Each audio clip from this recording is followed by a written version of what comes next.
Le meilleur choix, c'est la zone d'isolation. La meilleure commune de la meilleure couleur, qui va toujours dégager les créatures. C'est top, je prends direct.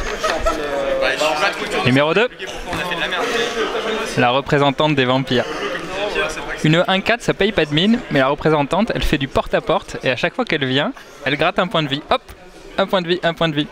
Et ça n'a pas de prix. 1-4, ça bloque tout. Et en plus, c'est un allié, et les decks noirs alliés sont extrêmement puissants. Donc ça, c'est la clé de voûte de ce deck-là, et je la prends en numéro 2. Numéro 3, j'ai un coup de cœur pour l'Eldrazi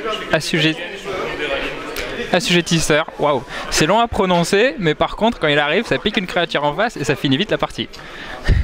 Donc c'est un deck rouge Eldrazi, ça fait le taf, on le prend. C'est le numéro 3 de ce podium. En premier, la rare, on va dire c'était la rare. 2 parce que je trouve que c'est vraiment pas mal quand même. Elle est célérité, peut attaquer tout de suite, elle peut piquer une bête de l'adversaire rapidement. C'est un bon game breaker, ça peut finir une partie. Celle-là, parce que déjà c'est une 1-3, ça bloque un petit peu tout. Ça peut éventuellement taper la grosse bête en face qui est ingérable. Et bon, à Magic piocher, c'est quand même pas mal quoi.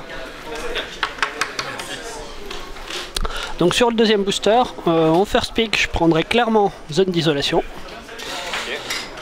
En plus c'est la seule bonne carte blanche et c'est vraiment la meilleure carte du booster. En deuxième pick, je prendrais la représentante vampire. Parce que toujours j'aime bien l'archétype blanc-noir point de vie et en plus c'est super fort, ça bloque tout, ça fait gagner des points de vie, ça va bien avec le Hort, c'est super. Et en troisième, je prendrais le drone aveuglant. Alors c'est à peu près de niveau de puissance de ça, mais je préfère le bleu que le rouge, donc je prendrais plutôt le drone. Mais bon, c'est close avec la 3-1. La 3-1 elle est pas si bien qu'elle en a l'air. Ça a l'air pas mal comme ça, mais je trouve que c'est un peu faible. Alors que le drone c'est tout le temps bien et en plus ça coûte que 2. Alors que ça coûte, si tu veux avoir une bonne carte, ça coûte 5. Ce qui est un peu cher. Voilà, en gros il y a la meilleure carte, c'est très très loin celle-là, c'est la meilleure commune, elle est même mieux que quasiment toutes les Unco du set de toute façon. Ça c'est assez mauvais, c'est une carte moyenne qui en plus rentre que dans des mauvais archétypes, vu que rouge colorless c'est très mauvais. La deuxième meilleure carte c'est sûrement ça, la troisième c'est entre ces deux-là. Mais c'est isolation sans hésiter, avec ça en 2, ensuite ça, et ensuite ça, et le reste c'est pas trop jouable. De toute façon Isolation Zone, à moins qu'il y ait eu un Nissa Judgment ou une grosse rare dans le pack, je prendrais quasiment toujours ça. C'est la meilleure couleur, la meilleure commune. Coucou la caméra. Alors, moi je vais commencer par faire piquer ça comme un enfant parce que c'est la rare. Non, je trouve que c'est potentiellement assez fort, je sais pas si on peut la lire. Ah, c'est peut-être pas la peine. Hein. Non, mais effectivement, alors c'est une carte qui va demander à faire l'effort d'aller chercher un color qui est presque une troisième couleur sur ce format. Donc c'est une carte qui t'oriente déjà vers aggro et vers une forme de tricolore. Mais c'est une carte qui déborde quand même beaucoup de puissance, qui peut mettre des grosses bâches pour finir les parties. Donc ouais, je vais avoir tendance à prendre ça. Avec plus d'expérience dans le format, ce serait peut-être pas le cas. Je sais pas s'il a la puissance du rouge dans le format non plus. Donc, mais comme ça intuitivement, je partirais là-dessus en premier. Ensuite j'irai vers zone d'isolation. Bon voilà, c'est comme le port-salut, c'est marqué dessus, hein, ça exile une bête, 4 mana, c'est pour la même chose que pour l'équivalent noir. Ça fait le boulot exactement comme on veut, c'est reg, c'est le deuxième choix pour moi. Et en troisième, j'irai prendre le tapeur, parce que j'aime beaucoup les tapeurs limités. C'est vraiment des cartes qui permettent d'exploiter la moindre erreur adverse, parce que c'est vraiment pas évident à jouer, et c'est vraiment pas évident de jouer autour également. Donc ça permet d'arracher des victoires comme ça, et en soi, c'est un tour 2, 3 d'endurance, ça bloque les tours 2 adverses, en tout cas une bonne partie. Et ça va être une solution de late game, c'est un tour 2, c'est très bon pour contrôle, parce que c'est un tour 2 qui va être une solution aux bêtes de late game. Et je trouve que ça fait très bien ce qu'on veut sur un tour 2.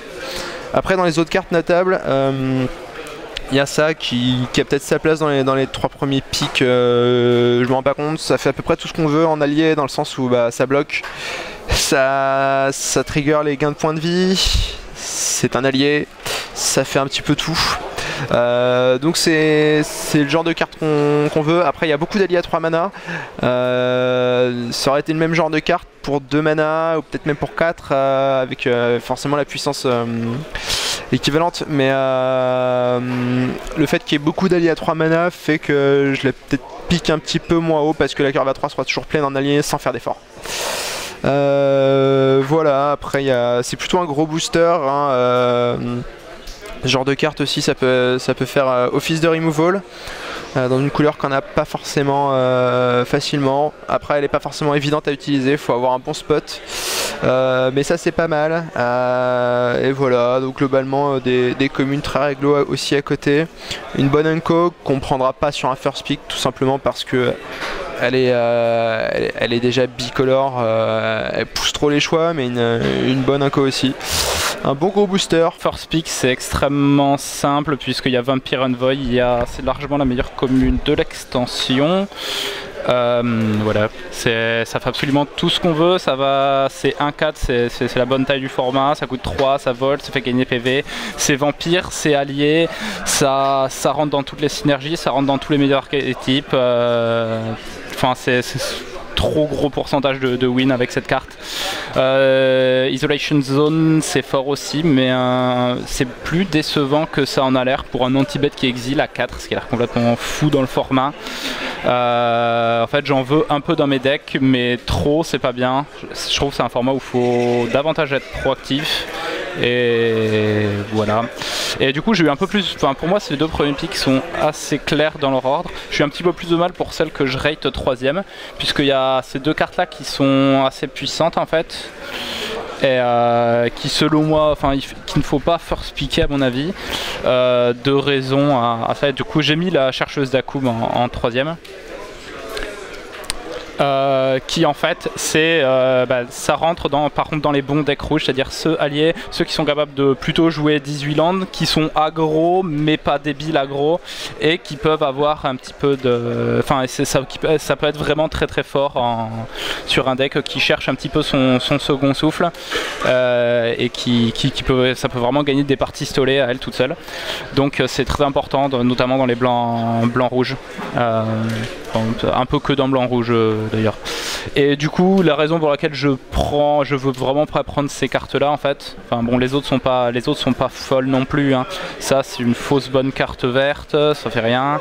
Ça c'est une fausse bonne carte bleue parce qu'elle est très bicolore. Même raison que pour ça, c'est-à-dire les cartes sont fortes mais ça prend du mana colorless. Le mana colorless c'est très compliqué. Il y a des drafts où ça va venir, des drafts où ça va pas venir, du coup faut vraiment éviter de partir dessus. C'est pire qu'un pick bicolore quoi. Et même raison pour ça en fait, c'est-à-dire que les decks rouge-noir déjà sont pas terribles, c'est pas une association de couleurs très forte, mais les bons decks rouge-noir sont pas des decks aggro en plus, donc c'est plutôt une carte qui va bien en gros. Ça reste une carte forte, mais en gros je la jouerais volontiers, mais les rouges-noirs sont plutôt des rouges-noirs plutôt bif, plutôt steak, enfin bif avec une bonne curve 3, 4, 5 quoi, mais pas des decks qui essaient d'ultra aggro. Voilà, on a à peu près fait le tour. Dans les playables, genre... ça c'est ok, puis après le reste c'est quand même assez très fatigué.